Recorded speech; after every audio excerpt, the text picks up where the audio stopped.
kita mulai dari utuh, kita bisa lapis demi lapis. Udah bisa, thank you. Sampai derajatnya mulai dari pembukaan kulit. Tapi kalau kita di anatomi itu tidak terlalu seluler, maksudnya kan ada dermis, epidermis, ya itu masing-masing gambar. Tapi kalau kayaknya langsung di bawah kulit apa? Oh ada fascia, ada pembungkus otot. Nanti ototnya nama-namanya itu juga dipelajari ya. Fisiologi itu lebih ke fungsi tubuh kayak tadi. Bagaimana organ itu berfungsi. Otot itu gimana sih bisa kontraksi, relaksasi. Ya. Di sini ada yang hobi olahraga. Wah, langsung tunjuk tangan ya. Jalan dari depan ke sini aja udah lumayan ya. Iya, Bu. Ada yang tahu gue berapa kilo? Dari pintu gerbang ke gedung tuh. Oh, pernah juga. Satu. Dua apa? Kilo kali ya. Kilo saya ke kos. Nah, nanti sekarang kemarin pulang dari sini, tiap langkah itu kan petikannya apa yang terjadi ya, tarik nafas itu terjadi apa. Kemarin kita juga udah sempat bicara sedikit tentang suatu peraga. Nanti setiap minggunya per organ, per sistem organ kita akan belajar itu. Nah, pada dasarnya anatomi itu kita belajar dari yang paling kecil sampai yang paling besar dan penyusunnya. Ya, kita punya kulit. Nah, di sini ada komponen kimia, sel, jaringan, organ, sistem organ, dan organismenya. Entah organisme kayak kita satu kesatuan manusia atau yang tinggal dalamnya. Setiap tangan kalian ini, mungkin kalau yang belum cuci tangan atau barusan cuci tangan, itu isinya itu ada miliaran bakteri, jamur, virus ya. Nah, kalau kalian pernah lihat tangan yang dikultum ditempel di saluran reproduksi agar, itu akan tumbuh banyak mikroorganisme. Itu elemen tubuh kita tuh tidak akan lepas dari flora normal. Kita seperti flora normal, yaitu semua bakteri yang nempel di tubuh kita tapi tidak menimbulkan penyakit. Apalagi di dalam usus ya pastinya. Kenapa selalu ada 6 ini ya, semuanya mau bicara organ apapun terdiri komponen ini. Ada komponen kimia. Kimia di sini nggak cuman kayak organik non organik ya, karbohidrat sama protein, tapi juga sistem penyusunnya ada kalsium di situ, ada besi, ada mineral-mineral yang lain ya. Kemudian sel, kita udah tahu penyusun sel semuanya barengan jadi organ, jaringan menyusun organ, sistem organ dan individu.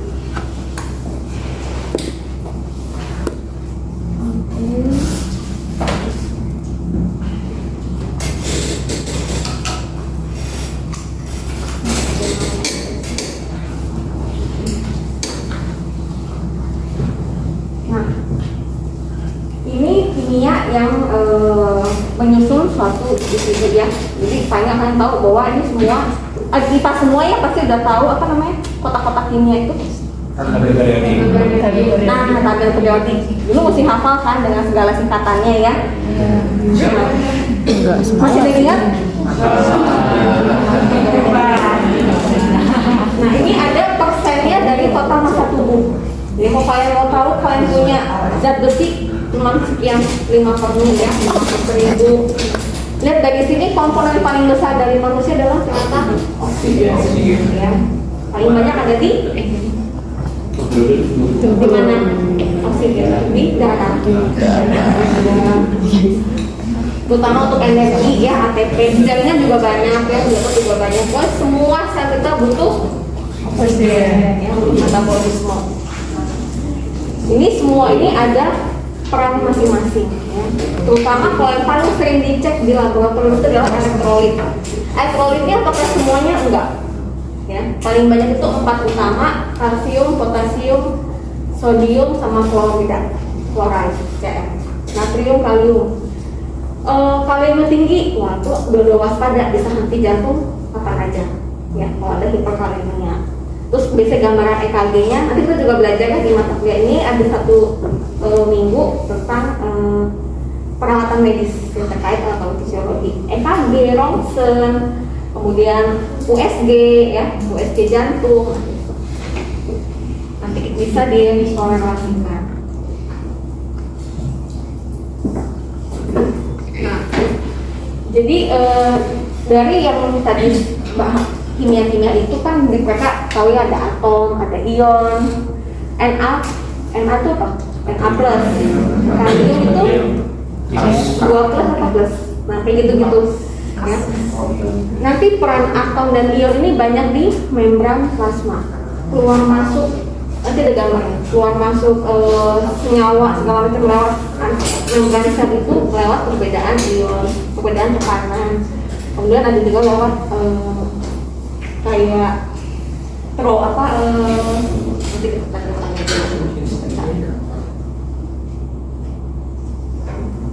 jadi ada juga reaksi kimia yang menghasilkan energi ya. Kalau ini proses yang ada nanti di fisiologi, anabolik, katabolik. Yang menyusun yang mana? Anabolik ya, katabolisme itu pemecah. Yang komponen lebih besar menjadi yang kecil. Nah itu sudah mesti hafal ya istilah-istilah katabolisme, anabolisme. Endergonication ini berarti dia biasanya menyimpan ya. Exergonik itu lebih keluar tubuh, menghasilkan panas misalnya. Nah ini komponen inorganik, jadi ada 2, organik dan inorganik. Kalau organik gampang ingat aja yang 3 utama, protein, lemak, karbohidrat. Inorganik sisanya. Biasanya apa? Asam, garam, buffer. Pernah praktikum kimia SMA pernah dengar buffer nggak? Ya itu larutan untuk menjaga pH ya. Intinya kalau dia larutannya asam ditambah buffer jadi agak netral. Sama tubuh kita juga itu penting banget nanti sistem asam basa. Nanti kita nambah dengan asam basa di ginjal, paru-paru kayak nempel sedikit. Karena yang paling berperan dengan asam basa tubuh paru-paru dan ginjal. Ini ada istilah-istilahnya kita bisa baca. Nah ini organik, jadi itu yang tadi ya karbohidrat, lipid, sama protein. Di sini ada istilah dehidrasi dan hidrolisis. Hidrolisis itu dipecah-pecah oleh air. Gampang dari komponennya. Hidrolisis, hidro itu air, lisis itu berarti pecah. Jadi mau hemolisis, hemo itu darah. Hematologi, hemostasi itu terkait darah. Lisis itu pecah. Berarti sel darahnya pecah, hemolisis. Ya. Dehidrasi itu kurang cairan. Biasanya selnya akan mengkerut ya. Atau bisa juga sel-sel yang organik molekul yang kecil bareng-bareng bergabung menjadi lebih besar. Nah, karbohidrat di tubuh kita tuh bisa berupa monosakarida, itu berarti 1, disakarida itu 2 ya. Ada 2 monosakarida menjadi disakarida. Kemudian kalau banyak itu poli ya. Poli itu banyak, di itu 2, mono itu 1. Nah ini contoh-contohnya. Jadi di DNA ya, glukosa, deoksirribosa itu bukan monosakarida. Yang lebih kompleks, 22 sukrosa, laktosa, maltosa. Pernah dengar diet rendah laktos? Ya, itu biasanya anak-anak yang alergi laktosa makan tertentu diare. Lebih kompleks, selulosa, starch, glikogen. Starch tepung, nasi ya. Ini serat. Jadi serat sayuran itu akan diubah menjadi karbohidrat. Ya. Jadi kita pikir makan sayur diet, ternyata sayur jadi karbohidrat dalam tubuh. Glikogen ini simpanan gula dalam tubuh. Lemak prinsipnya terdiri dari asam lemak dan trigliserid. Ya. Trigliserid itu ada gliserol dan asam lemak. 3 ini kemudian juga ada fosfolipid. Nah, fosfolipid itu asam lemak yang salah satu komponennya diganti dengan fosfat. Nanti kita lihat di membran sel. Protein ini paling penting ya, karena dia unsur pembangun. Semuanya itu hampir terdiri dari asam amino menjadi protein. Asam amino kita pernah belajar sintesis proteinnya waktu DNA. Jadi memang dari satu asam amino beberapa menjadi peptida, rantai peptida. Nanti lebih besar lagi menjadi protein yang lebih kompleks. Nah, kemudian ada nucleic acid di dalam sel ya, di dalam inti sel, dan ada komponen ATP. ATP ini buat energi. ada ATP, ada ADP. Tapi yang langsung dipakai untuk energi adalah yang ATP, ya. SMA ada siklus Krebs kan? Jadi udah tahu ya. Di sini nggak ada siklus Krebs. Nah, ingat lagi tentang sel, ya. Ini adalah basic sel hewan. Ya, di sini kita nggak ketemu lagi sel tanaman. Jadi komponen utamanya udah tahu ya, ada plasma membran, sitoplasma, dan nukleus. Nukleus pun juga ada membrannya dan ada anak intinya. Prinsipnya ada 3 bagian besar ini. Nah, ini adalah membran sel. Nah, kalau belajar biologi kita belum lihat membran yang ramai seperti ini. Ya, tapi kenyataannya setiap sel kita komponen membrannya itu seperti ini. Nah, banyak sekali aksesorisnya. Untuk apa? Untuk keluar masuk air, oksigen, elektrolit, ya tadi senyawa kimia, natrium, potasium, kalium, makanan, ya, atau hasil sisa metabolisme, buang hasil sampah-sampahnya ya, di sosok punya isi apa dikeluarin lewat ini semua. Nah, uniknya di sel hewan, membran sel itu lipid bilayer. Lipid itu lemah, bi itu 2, layer itu lapis, jadi 2 lapis. Ini nih bulat, ada ekornya, ada garisnya, ada bulat lagi. Nah, ya, jadi satu komponen ini satu lipid bilayer. Nah, kenapa dia lipid bilayer? Supaya tidak mudah keluar masuk air, supaya tidak water soluble. Kebayang nggak kalau air dengan mudahnya masuk sel tuh bisa bengkak, kempes gitu ya. Nah, untuk mengatur di dalam sel ini tetap stabil, makanya membran sel kita tuh sifatnya lipid bilayer. Ada yang mudah nembus, ada yang susah jadinya. Lewat apa aja? Lewat macam-macam. Komponen substansi bisa masuk dalam sel tuh ada yang lewat seperti ini, membran channel. Nah, ini channel tuh ya kayak saluran ya, terowongan. Ini pun biasanya hanya molekul tertentu yang memang spesifik. Atau dia lewat ikatan, misalnya ada di membran itu ada teman yang klop gitu ya, ada yang klop bisa nempel kemudian baru masuk ke dalam. Nah, di sini juga ada komponen lipidnya, ada glikolipid, ya, kemudian ada karbohidrat rantai yang nempel bisa di bilayer yang langsung atau di channel-channel. Nah, di dalam sitoplasma itu nggak cuma hanya cairan juga. Sitoplasma itu kan yang menyokong bentuk sel. Kenapa sih sel darah merah kok bentuknya bisa tepung 2 sisi di lengkap? Kenapa sel saraf bentuknya kayak bintang terus banyak ada kayak serabutnya? Ya, kemudian sel apa yang unik? Sel darah putih ada yang bulat tapi bisa nyusuk-nyusuk, ya bisa berubah bentuk. Nah, itu karena ada rangka sebenarnya dalam sitoplasma. Skeleton, terus ada mikrotubul juga. Kita lihat.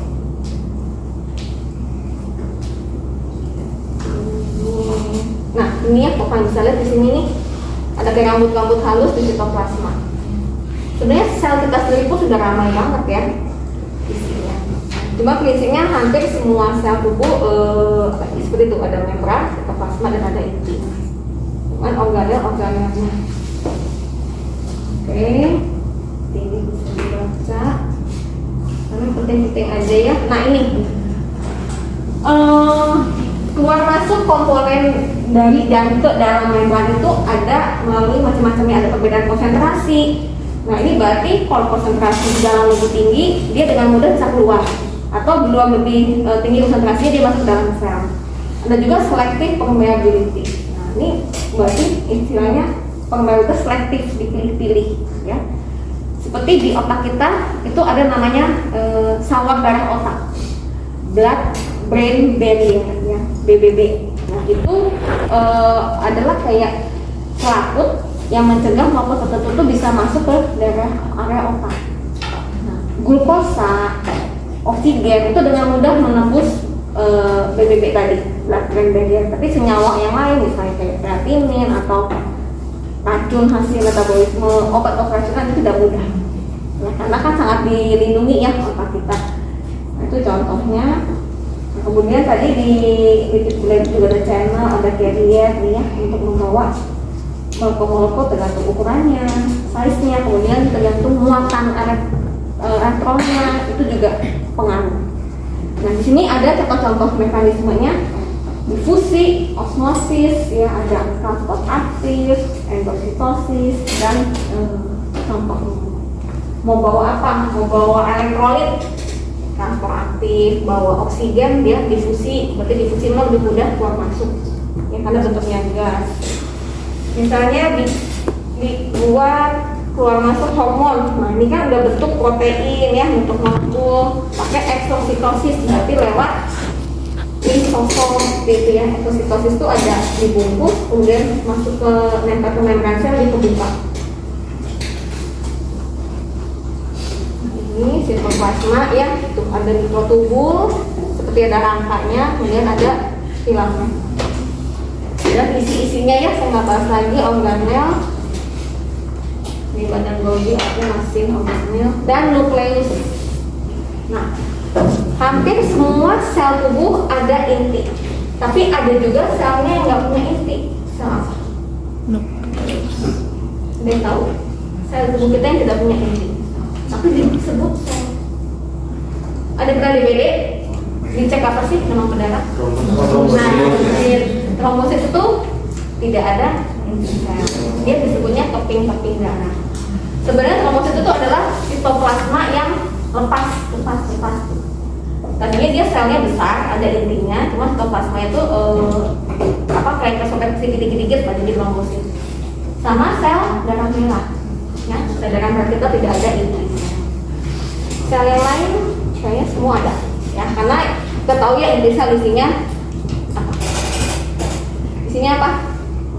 Inti sel. Ayo isinya. Iya, isinya itu ya DNA, RNA, pokoknya komponen untuk membelah, ya, mereplika diri, bikin protein. Nih, ya, protein sintesis. Ingat lagi. Nah, saya nggak tahu, lupa. Di SMA ada pelajaran meiosis, mitosis. Nah, oke, ya, tinggal reminder nanti baca lagi, ya. Banyak banget soalnya. Nih, ya, kalau dari 2M menjadi N apa? Dari kan kromosom itu kan kita diploid, ya kan, 2 pasang. Itu kan 2M. Tapi dia menghasilkan anakan sel yang hanya 1. Nah, itu mitosis atau meiosis. Nanti ingat-ingat lagi. Nah, ini. Nah, jadi kalau seperti sel reproduksi, ya, dari sel kalau ookis gitu, ya, menjadi sel ovum, itu kan dari yang punya kromosomnya 2 pasang terus menjadi, ya, tinggal sepasang, ya, 1. Nah, itu meiosis, ya. Kalau sel yang hanya membelah menjadi sama persis, tadi yang kromosomnya 2 rangkap di 2 rangkap, itu mitosis. Satunya mana, ya? Ini nih, kromosom, nukleus. Nah, nih, ya. Nih, hasil anaknya itu memiliki DNA yang identik dengan orang tua. Jadi misalnya, ya, kayak sel di tubuh kita semua, sel kulit, sel otot, ya, sel saraf, itu semua nih mitosis, mitosis, ya. Tapi kalau sel reproduksi itu meiosis. Dilihat lagi. Oke. Nah, ini proses ini, ya, sel, program sel untuk bunuh diri. Jadi sel kita itu pinter, kan tidak ada yang abadi, ya, cuman dalam kejut. Istilahnya sel itu kalau sudah menua, dia pasti akan melanjutkan. Dia tahu ini, ya, kita punya sel itu ada usianya, ya, ada usianya dari muda, matang, terus dia menua, ya. Jadi nggak semuanya itu, sel bayi pun juga kayak gitu, ya. Apalagi satu yang mandi aja 1 miliar itu rontok. Nah, jadi ini namanya program apoptosis sel. Nanti sel-sel yang sudah waktunya memang dari siklus dia untuk apoptosis, dia akan berkerut, ya, dia akan menurunkan laju metabolismenya, kemudian hilang fungsinya. Nanti diangkut sama siapa? Kok bangkainya kayaknya bersih gitu ya. Nah, itu ada sel-sel imun, ada sel fagositit. Tugasnya sel imun itu juga untuk membersihkan sel-sel yang sudah mati. Telomer dari DNA. Nah, ini masuk ke anatominya. Jadi prinsipnya untuk pada anatomi itu kita harus tahu semua komponen organ kita tuh isinya 3. Ada epitelnya, ada jaringan connective tissue, jaringan penghubung, jaringan ikat ya bahasa Indonesianya ya. Kemudian jaringan otot, jaringan saraf. Satu lagi jaringan sebenarnya vaskuler itu masuk di connective tissue. Ya. Semua bagian tubuh itu pasti dilewati itu saraf dan darah. Karena nggak mungkin nggak ada pembuluh darah yang masih ada nutrisi dan oksigen. Jadi semua. Bahkan rambut pun akarnya itu ada kapiler. Ya, padahal rambutnya kayak udah mati gitu ya. Kuku juga kan. Nah, itu tapi di bawah itu banyak kapiler. Pernah kan kuku berdarah? Ya.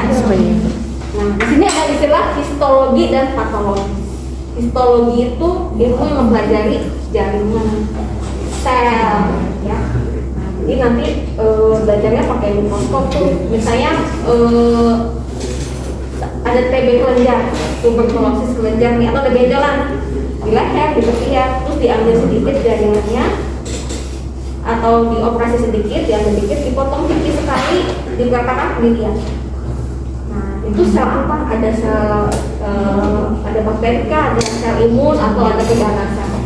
Sel yang ganas itu beda sifatnya ya, susunannya beda, membungkusnya beda. Ini jaringan yang sehat histologi.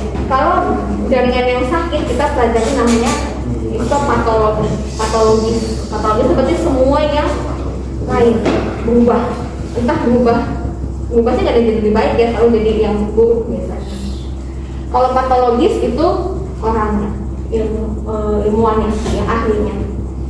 Nah, kalau kayak saya clinical pathologist, jadi hanya untuk terkait klinis, jadi hanya cek-cek laboratorium yang untuk medis, ya, bukan untuk menemukan ibu apa jadi baru. Nah, itu adalah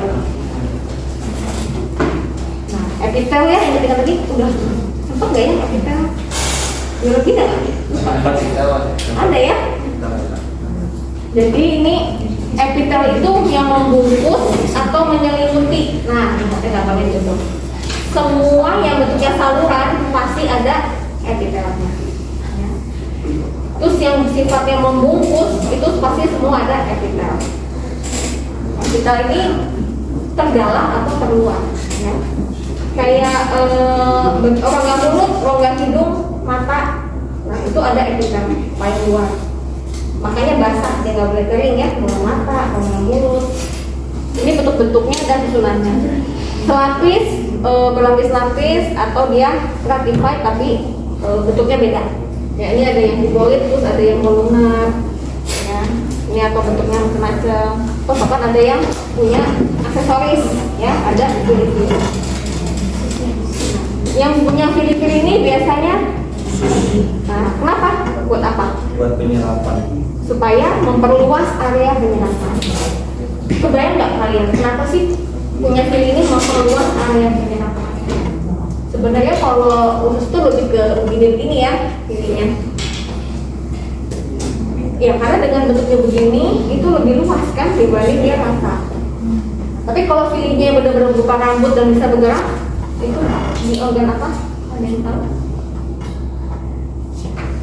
Paru-paru, ya, bronkus, trakea, alveolus, ya, itu ada kayak ujungnya untuk ngeluarin bulu, ya, kotoran. Kalau kita batuk bisa keluar dahak, tapi dia glukosa keluar. Ini epitel. Nah, ini jaringan ikat. Jaringan ikat ini paling besar komponennya, karena jenisnya juga paling banyak. Ya. Mulai dari elastin, fibroblast, kolagen. Nah, Kolagen nih, cewek-cewek pasti udah dengar kolagen. Di mana?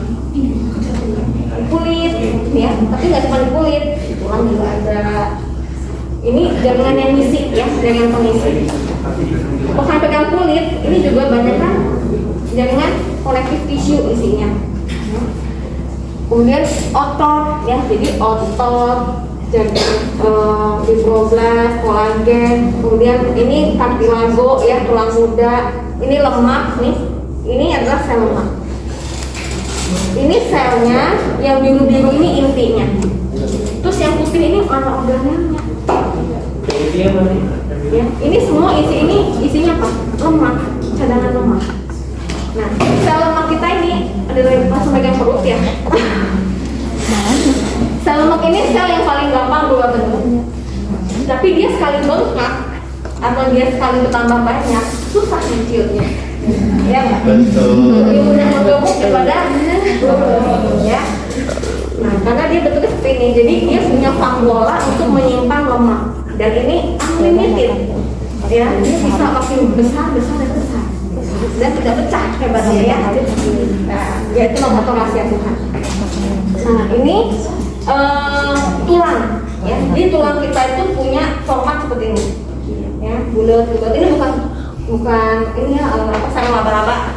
Ya. Nah, ini sel komponen tulang kita kalau di potong, dilihat di mikroskop seperti ini. Iya.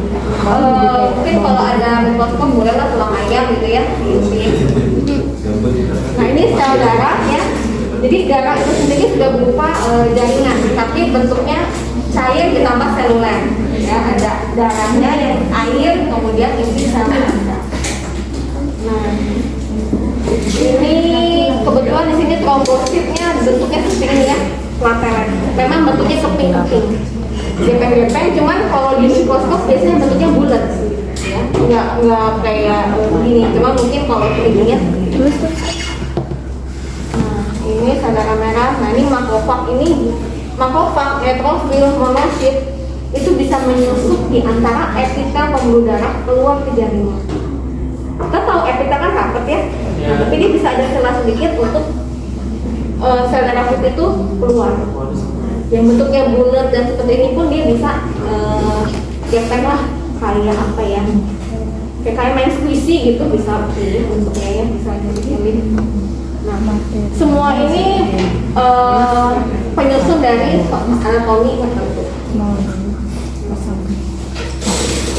Oke.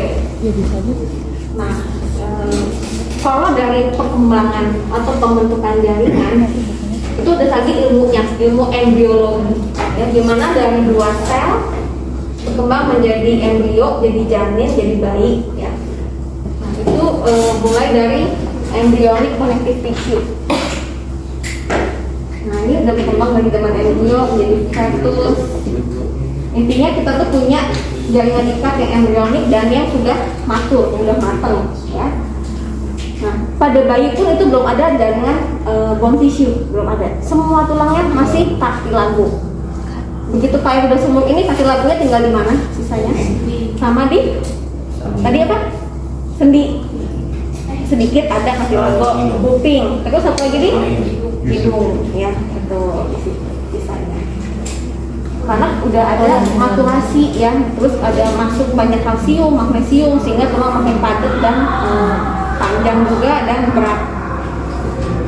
Nah, ini sih pembagiannya, ada jaringan ikat longgar, padat, cartilago, tulang dan yang cairan. Nah, ini semua jaringan ikat.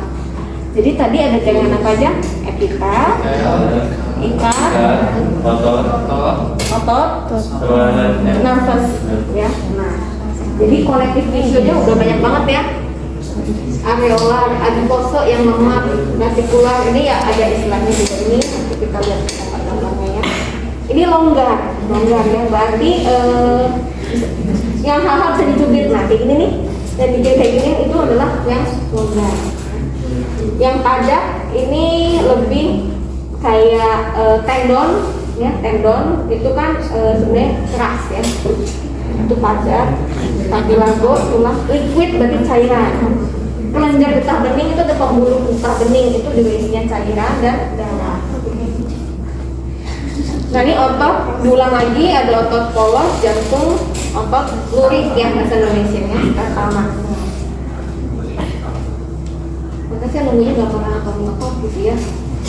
Ini sel saraf, kita ngulang lagi aja nih bentuknya seperti ini ya.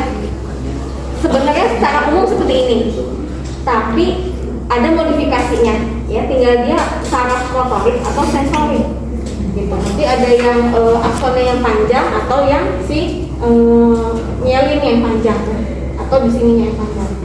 Dendritnya ya beda-beda. Nah ini motor neuron ya, nih aksonnya dendritnya juga panjang-panjang. Nah organ tubuh kita, kalau kayak di foto ini bentuknya beda semua kan? Jadi kalau kalian lihat realnya, real itu maksudnya kadaver yang kita nyebutnya partikum dari mayat, kita bisa mengidentifikasi organ itu dari bentuknya. Kalau dia organnya udah nggak utuh di sini di tubuh gitu ya, di toples misalnya. Karena partikel itu juga nyimpen organ di toples. Ya kan nggak cukup ya 40 orang cuma ada satu. Nah kita tahu oh ini paru-paru, maka kita bisa tahu ini paru-paru kanan atau kiri dari anatominya. Terus otak juga ya, kemudian jantung, liver lobus kanan, lobus kiri, liver tuh hati ya. Nah ini semua beristilah bahasa Inggris masih. Apus aorta, usus, ini kantong kemih, urinary bladder.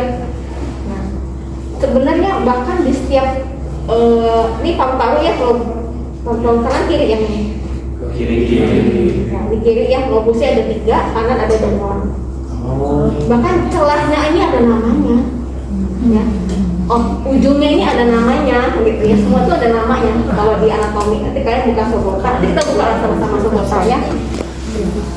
Nah, ini adalah yang akan kita pelajari di 1 semester ini. Semester 2 ya. Minggu depan kulit, nanti otot, tulang, otot, saraf, endokrin, kardiovaskuler ya. Cuman lebih detail, mulai dari anatomi sama fungsinya dalam kerja. Sekali lagi tidak ada ulangan hafalan. Cuman semester ini supaya nggak ngantuk, ya saya muak nanti ya. Kita lebih interaktif aja, nanti setiap minggunya dibagi kelompok. Ya nanti kalian yang mempresentasikan supaya saya juga. Misalnya nanti berapa orang boleh perwakilan, boleh harus satu presentasi. Bahkan topik tulangin bagi saya batasnya apa? Oh yang kelompok ini anggota gerak tangan kaki gitu ya.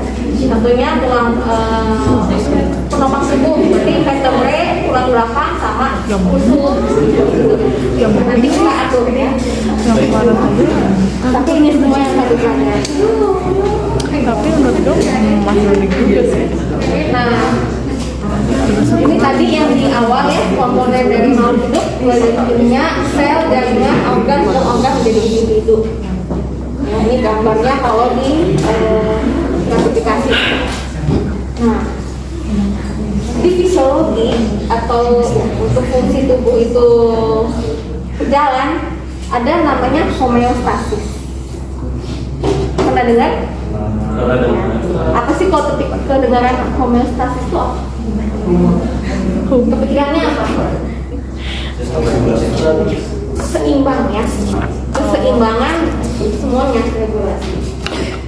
Nggak ada yang boleh kurang, tapi nggak boleh juga lebih ya. Semua tuh harus sesuai kebutuhan, harus seimbang.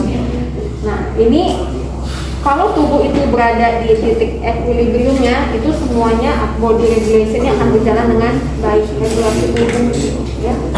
Kalau ada yang terganggu, itu pasti akan ada sesuatu. Paling gampang apa? Mahasiswa nih banyak tugas, stres. Betul. Stres itu apa sih? Hormon apa yang naik? Tapi perannya Kecapean. Serotonin, misalnya kortisol, ya kortisolnya naik. Nah, emang hormon kortisol itu apa? Bikin apa? Nah, jadi kalau kalian sekarang stres, anak teknik biomedis, kuning ya, aduh stres hormon, kalau belajar anatomi ya. Bukan depresi, makin stres. nggak apa-apa kan dapat ilmu baru ya. Kan saya ada ChatGPT. Di sini ada yang bikin tugas pakai ChatGPT nggak? Itu bakal ada seminarnya ya nanti. Nggak tahu kapan saya mau ikut lah. Penggunaan ChatGPT di lingkungan KMU cina.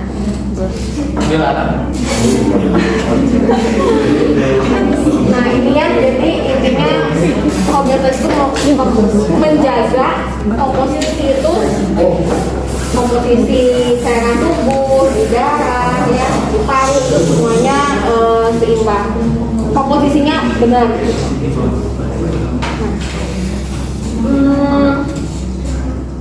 Ada yang suka ke laut nggak? Diving? Nggak. Nah intinya oksigen pun kalau kebanyakan tuh nggak baik. Jangan oksigen, air minum aja, air putih. Itu juga kalau kebanyakan overhidrasi juga bagus. Nah, Oh iya kan? di medis itu ada istilah feedback mechanism. Ya. Apa sih feedback? Kalau kita minta feedbacknya dong. Umpan balik. Ada dua, ada positif, ada negatif. Kalau positif itu ya berarti umpan baliknya menambah, meningkatkan gitu ya. Kalau negatif berarti mengurangi atau stop ya. Kalau si A naik, si B nya turun, itu umpan balik negatif. Si A nya naik, si B nya naik, umpan balik positif. Nah, biasanya mah itu yang kalian mesti pahami, biasanya seperti itu. Jadi mau dibolak-balik gimana pun nggak pusing. Karena feedback ini paling banyak di sistem hormon nanti, ya.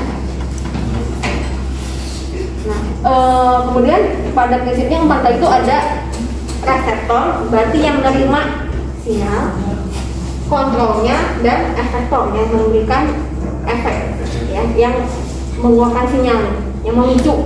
Gitu. Jadi misalnya efektornya ngeluarin zat tertentu diterima oleh reseptor. Nah, dia akan menimbulkan respon dong. Responnya apa? Gitu ya, diatur oleh pusat kontrol. Nah, ini contoh positif feedback. Misalnya pada bayi yang menyusui, ya. Kenapa ASI ibu kok nggak habis-habis ya? Kenapanya nggak ke ibunya? Enggak dong. Ini contoh dari ASI itu contoh dari mekanisme feedback yang positif ya. Menyusui itu produksi ASI itu juga melibatkan hormon banyak. Ini kita lihat. Adanya rangsangan dari bayi menyusui ya, itu akan menimbulkan mencetuskan nih touch sensitive sensory respon di puting ibu. Nah itu akan disampaikan ke saraf otak bagian mana? Hipotalamus dan posterior pituitari. Nah nanti dari sini kasih kode, wah produksi dong oksitosin ya, yaitu hormon. Masuklah hormon itu ke dalam darah, kemudian ke payudara untuk menghasilkan susu, ya, menghasilkan ASI. Makanya ASI akan terbentuk. Nah, siklus itulah yang membuat ASI itu diproduksi terus. Jadi kalau bayinya nggak menyusui, ya lama-lama bisa nggak terbentuk juga ASI-nya. Hanya masa di sapi itu begitu bayi pakai empasi, ASI-nya keluar lagi nggak? Enggak, ya, karena tidak ada mekanisme ini. Jadi kalau belum keluar ASI-nya, dibantu obat sama dibantu tetap sekali-kali bayinya untuk merangsang ASI dibentuk, ya. Nah ini yang negatif. Contohnya apa nih? Kalsium darah. Nah tetap ya, kalsium pun diatur oleh hormon paratiroid. Paratiroid itu kelenjar tiroid nih gondok. Cuma ada yang lebar nih, kecil dua nih pasang. Yang merah ini paratiroid. Nah ini misalnya contohnya di darah kita tiba-tiba kalsium tubuhnya itu turun, hipokalsemia. Hipo itu rendah, hiper itu kalsium, anemia itu berarti semua di dalam darah. Anemia, trombositopenia, ya itu semua berarti di dalam darah naik atau turun. Nah ternyata kalsium yang turun ini dideteksi nih ya oleh reseptor yang yaitu kelenjar paratiroid di selnya. Darahnya kurang nih kalsiumnya, nah ngasih kode lah dia ke pusat kontrol di otak, ya. Kemudian dari otak, oke, karena kalsium turun dinaikin ya, dia kirimlah hormon paratiroid ke dalam darah, ya. Tapi di sini yang terima kode ini siapa? Ada, yaitu ginjal. Dia akan menahan kalsium yang dia saring dari darah. Kan ginjal itu sebagai penyaring. Kalau nggak butuh dibuang, kalau butuh diambil lagi. Nah kalsium karena butuh, dia nggak akan buang. Ya udah, gue simpen nih, balikin ke dalam darah, dia nggak buang ya. Sama akan ke sel tulang. Sel tulang kita akan dibongkar, ya. Kalsium keluarin masuk ke dalam darah. Kan tulang paling banyak kalsium. Nah, kalau kondisi ini kalsium banyak dipakai di darah, lama-lama tulang kita bisa ya, osteoporosis. Nah, tapi ini hanya kondisi tertentu. Nah, suatu saat kalau dari makanan, kan kita makan juga ada kalsium pasti ya. Nah, itu juga akan masuk ke dalam tulang kalau tulangnya memang butuh. Tubuh kita itu hanya mengambil yang dibutuhkan. Kalau nggak butuh, semua akan berakhir di toilet. Contohnya apa? Yang paling baik hari-hari? Makan. Minum apa? Yang paling banyak mubazir itu kita minum itu Boga. UC 1000. Oh yang vitamin C. Vitamin C. Nah, coba cek di handphone. Vitamin C sehari butuh berapa sih? Tanya juga, ya. Butuh berapa? Terus kita minumnya yang 1000 mg. Takut COVID, ya kan? Oh iya. Kita gantung tubuhnya juga nggak sih? Kalau kondisi sehat, iya. Kalau pasien yang butuh vitamin C tinggi itu lagi sakit, kemudian lagi ada riwayat alergi berat, nah itu bagus kalau vitamin C-nya tinggi, katanya bisa cepat kembali kesembuhan. Berapa? 2000 mg. 20 mg? 2000 mili. Iya. Oh, miligram per kilogram berat badan. Ini kan 2000 bagi orang dewasa tuh. Mana tadi? Oh, bagi orang dewasa. Udah dewasa belum? 2000 itu maksimum. Kebutuhan tubuh hari-hari itu 60 sampai 90, ya 100 lah. 100 miligram per badan. 1 miligram per hari ya. Jadi kalau minumnya 500 pun masih ada sisa. Jadi vitaminnya cukup. Kalau minum UC 1000 hari berarti setengah aja gitu ya. Oke.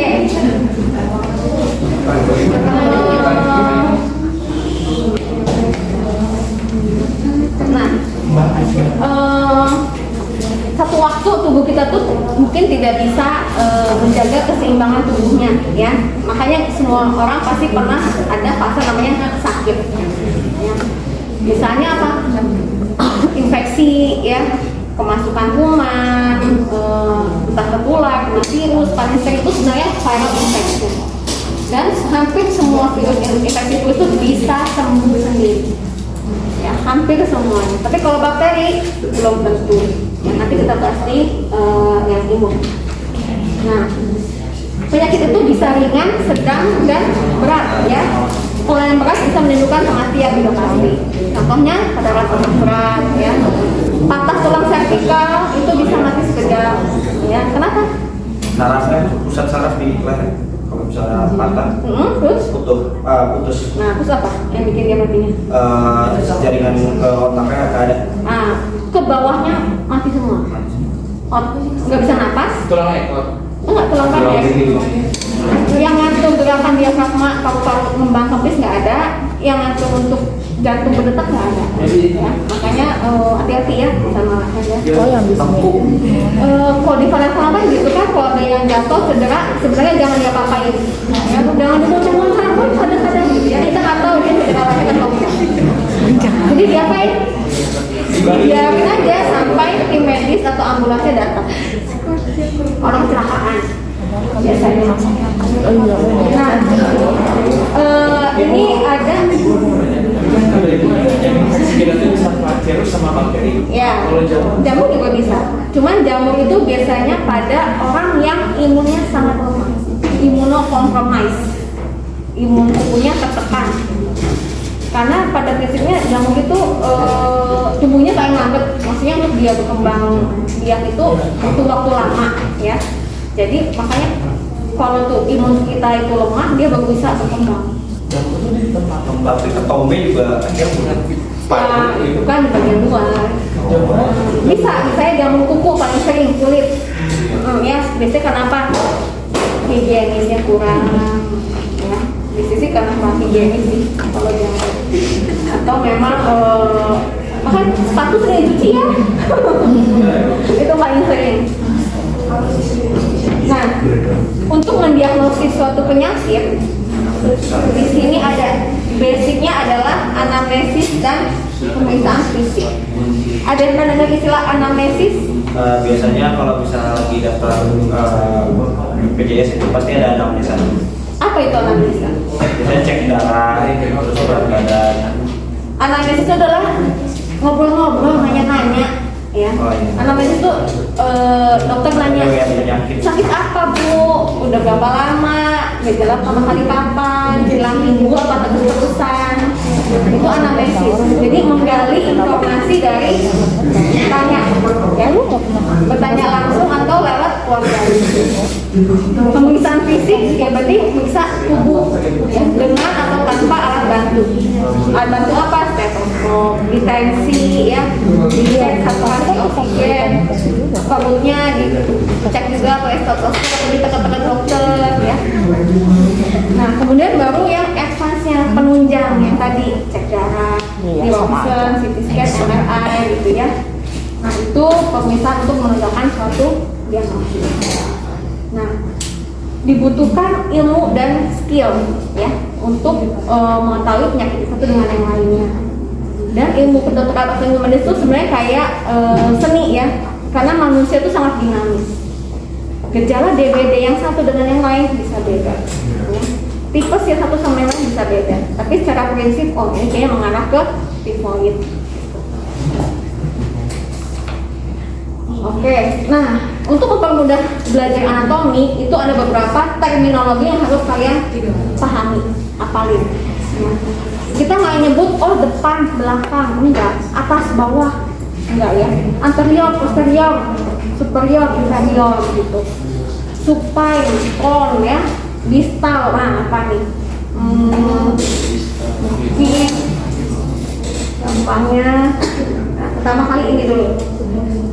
Kalian tidur telentang, itu kan baring hadap ke atas. Itu kalau di medis kita sebutnya adalah supinasi, lying with face up, ya, berbaring dengan wajah ke atas. Itu supine, ya, supinasi, supine.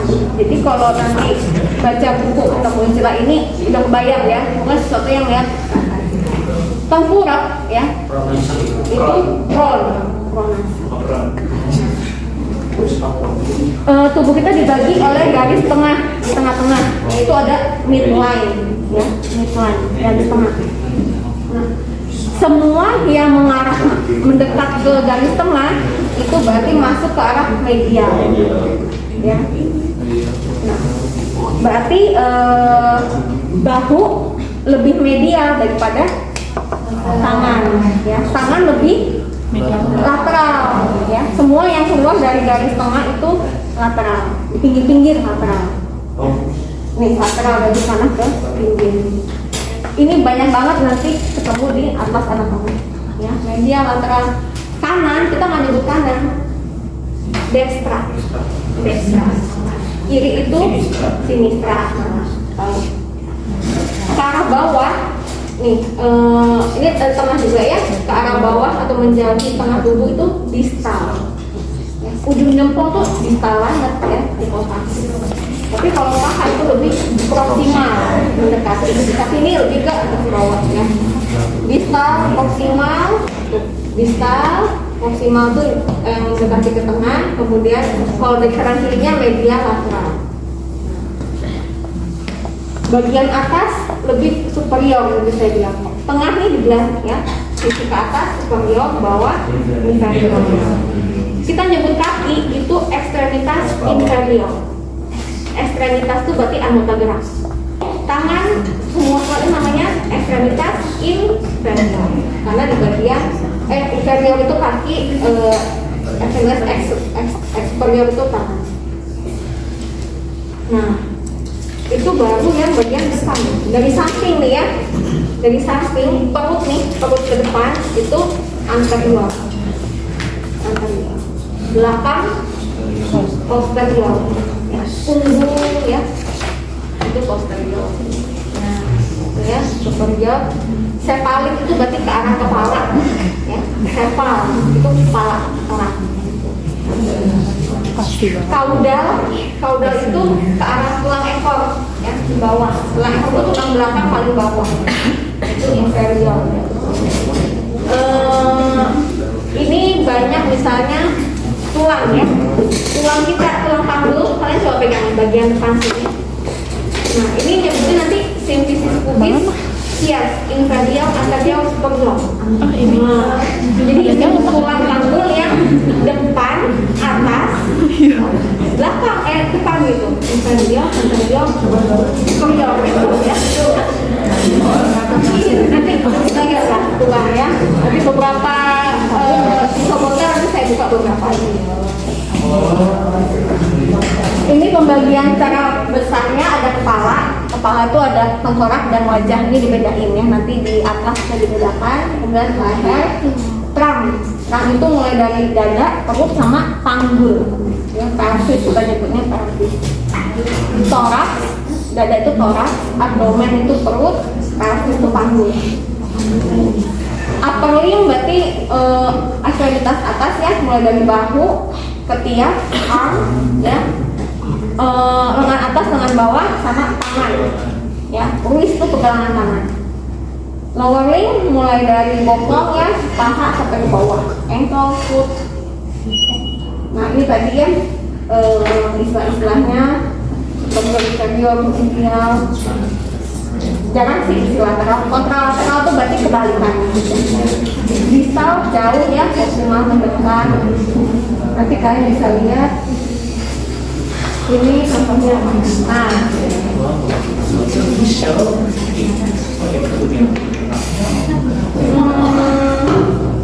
Nah ini ya tulang ya, humerus, ada ulna, radius. Tangan kita tuh tulangnya baik banget ya. Ada metakarpal, palang ya, digiti 1, 2, digiti 1, 2, 3, 4, 5. Digiti itu jadi. Ya ini semua istilahnya. Ya. Tapi ini masih bahasa Inggris. Oke. Ini contoh upper limb, lower limb. Ini mah secara umumnya, ini besar-besarnya nih. Axilla, pectoris ya. Abdominal, pectoral itu daerah dada yang atas ya. Sternal itu tulang tengah. Tempat kalian BHD diajarin nggak tentang bantuan hidup dasar waktu baru masuk? Misalnya ketemu teman pingsan tengah jalan. Oh, upacara. Gitu, 911 ada nggak? Nggak deh. BHD, nah itu di tulang dada sini. Nanti kita cek di komputer ya. Nah, kalau belajar anatomi itu hafalinnya kayak gini, semuanya dihafalin gitu ya, istilah-istilah. Terus nanti ujiannya ini dihapus nih, dihapus 1, 2, 3, 4, 5, 6, 7, 8 gitu ya, isi apa? Dan itu, ini cuma bagian luar, belum bagian dalam. Ini masih sama tentang potongan-potongan ya. Jadi kalau kita potong dari samping, tadi ada depan, anterior, belakang, posterior. Kita potong yang di tengah-tengah sini, ada frontal, ada potongan frontal nih, potongan frontal yang ini. Horizontal itu namanya transversal. Ya. Nanti ada otot transversum, otot oblik. Oblik itu berarti potongnya miring, nah ini ya potongan miring oblik. Sagittal itu berarti membagi kanan dan kiri. Sagittal.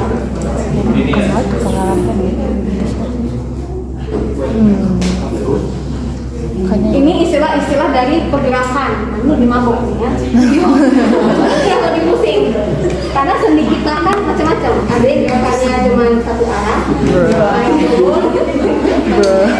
contohnya ini, ya.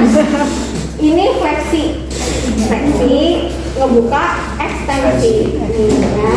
Kita kan coba yang ini. Nah, ini ekstensi, ini fleksi. Nah, terus kan bisa begini kayak gini ya. Supinasi kita nih kan supinasi terus pronasi. Posisi anatomi itu begini ya. Posisi anatomi tangan kita begini. Makanya dia supinasi ini ya. Ini pronasi. Nih badannya ke belakang tuh ekstensi, ke depan fleksi. Ya. Nanti kalau ketemu temen yang goyang-goyang, ngapain tuh ekstensi? Udah pakai istilah keren. Sama ya, kaki juga. Nah, kita bisa muter ya. Kaki kita selalu pergelangan kaki bisa circumduksi. Ya.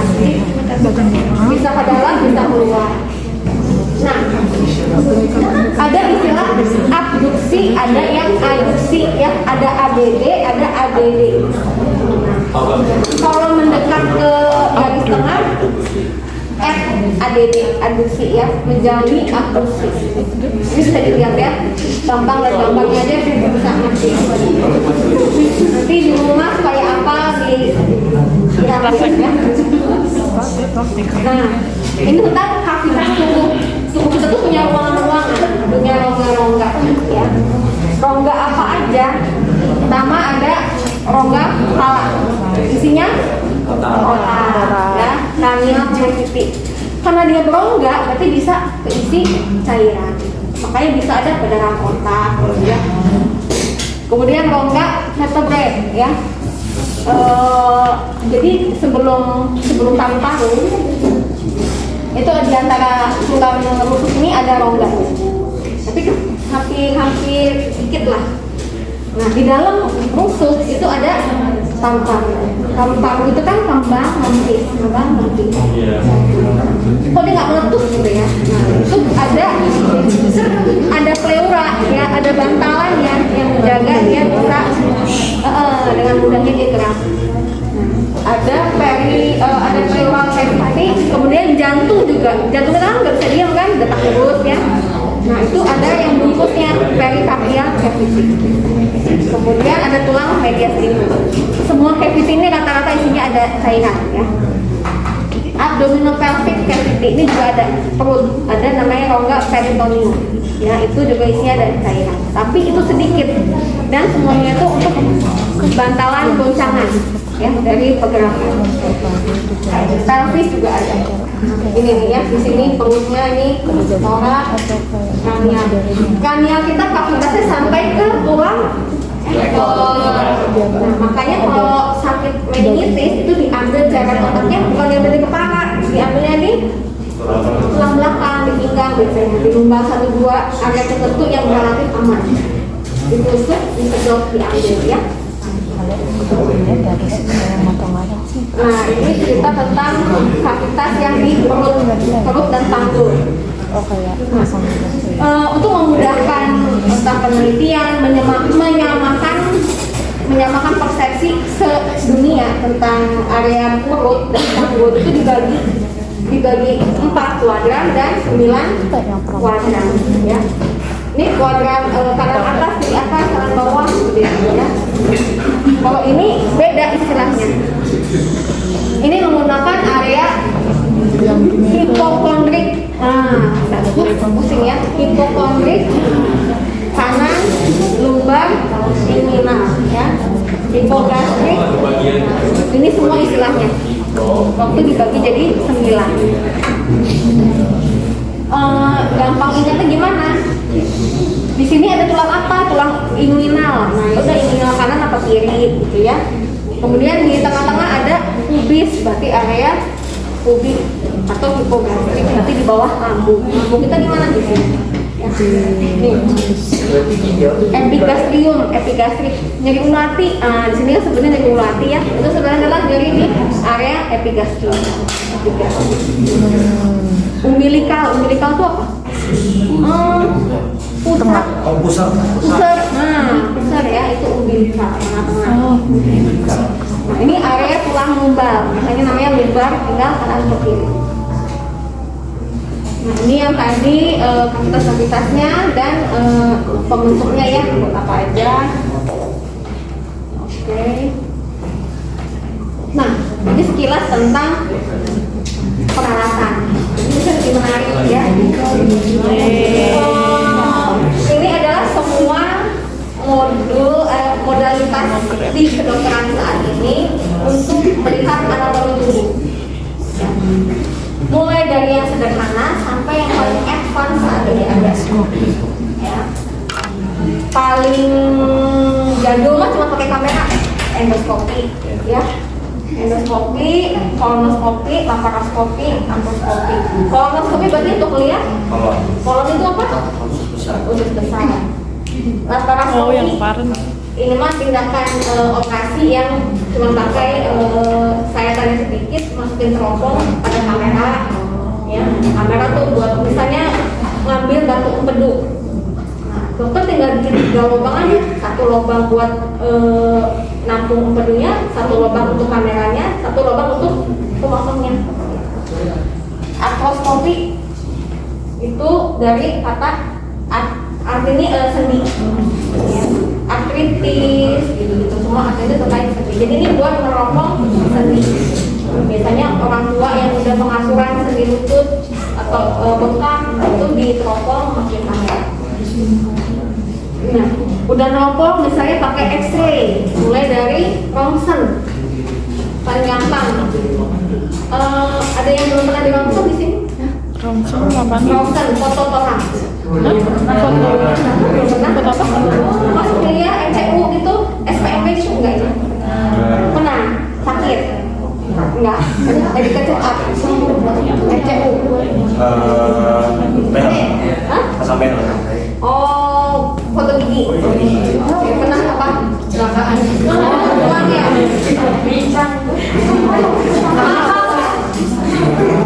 Ini pakai sinar X-ray ya untuk menyambut. Tapi ini cuma bisa lihat yang padat biasanya, bedain tulang atau ada udara yang misalnya kembung kenapa, itu bisa di X-ray. X-ray macam-macam, mulai dari X-ray yang umum atau untuk foto gigi itu khusus ya, dan kemudian untuk masa tulang densitometri, lihat payudara, mamografi, atau pakai cairan kontras. Kalau kontras ini kompasnya bisa diminum atau disuntikan. Nanti dia akan berpendar waktu di foto. Nah, cairan kontrasnya juga ada syaratnya, kejenjangannya harus bagus, kalau nggak toksik. Udah gitu ultrasound ya, pakai gelombang suara. CT scan, MRI pakai gelombang magnetik karena kita lihat, sama paling advance itu PET scan. Sekarangnya PET scan itu apa? Ini mah X-ray dengan sejarahnya ya, nanti dibaca aja. Nah, istilahnya itu kalau nggak salah hiper ekroid ya, sama yang ekroid. Jadi semua yang padat warnanya putih ya. Semakin longgar jaringan makin hitam. Udara kan nggak ada apa-apa, hitam ya. Makanya dia tulang-tulang, di tulang tengkorak begini, karena dia padat. Tapi udara di tengah-tengah itu hitam. Nah, ini contoh X-ray yang lainnya, mamografi dan bone densitometry. Ini untuk melihat kepadatan tulang, apakah sudah ada pengeroposan atau baru.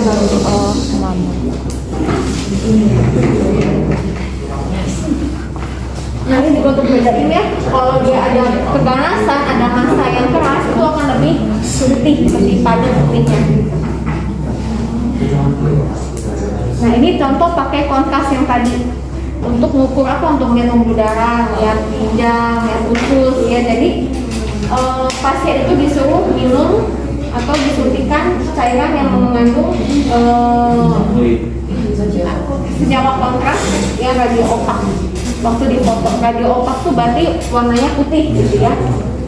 Nah, ini biasanya dimasukinnya lewat ya, dipasang kateter, rektal kateter lewat rektum, terus disuntikin cairan biasanya suntikan minuman, masuk terus dipoto. Nanti ya dituangin lagi, kan cairan itu gampang, Nah, tapi kalau kayak pembuluh darah, ginjal ini diminum atau lewat vena. Dimasukin zat kontras, udah dihitung nih kakak berapa menit, terus difoto.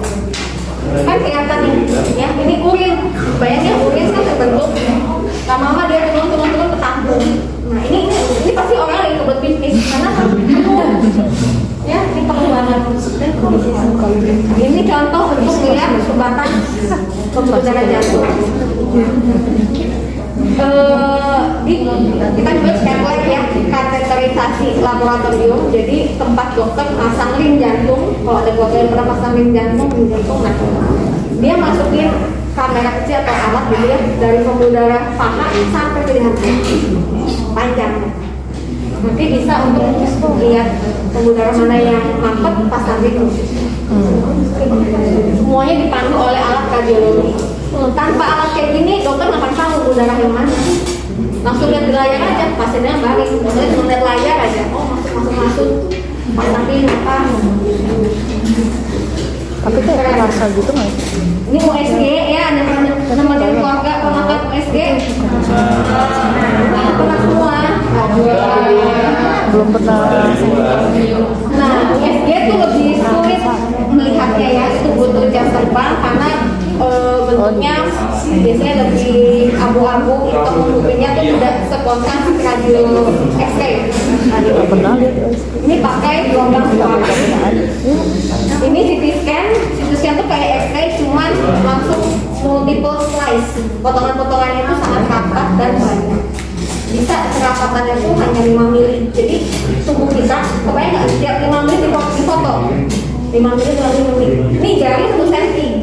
Berarti dapat 10 foto. Jadi per slice tubuh itu di foto, di scan. Ya, computed tomography scanning. Ini cukup banyak radiasi. MRI ini pakai elektromagnetik, makanya nggak boleh orang yang udah pernah pasang pen, implan gigi, intinya ada komponen logam dalam tubuh, nggak bisa dilakukan ini. Nanti dia bisa nempel ke alat ya, karena pakai gelombang magnet. Berarti nggak boleh pakai susu ya? Iya, kalau pakai tusuk ngomong ya. Harus disclaimer ya. Ini lebih melihat ke sistem otot ya.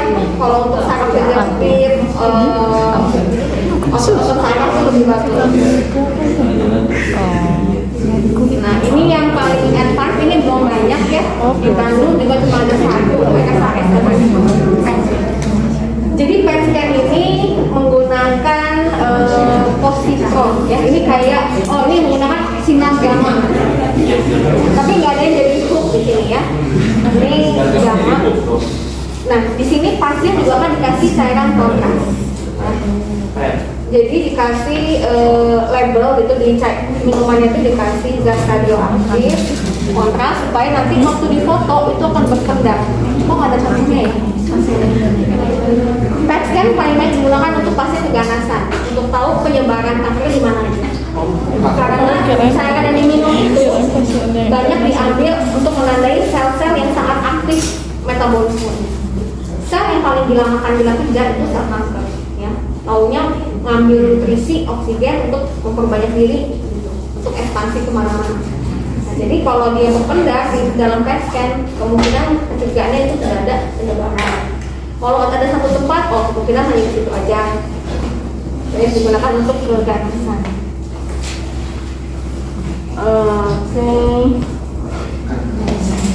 Tadi ya bukunya, nih kaitan bagus banget. Itu tebel, kalau buku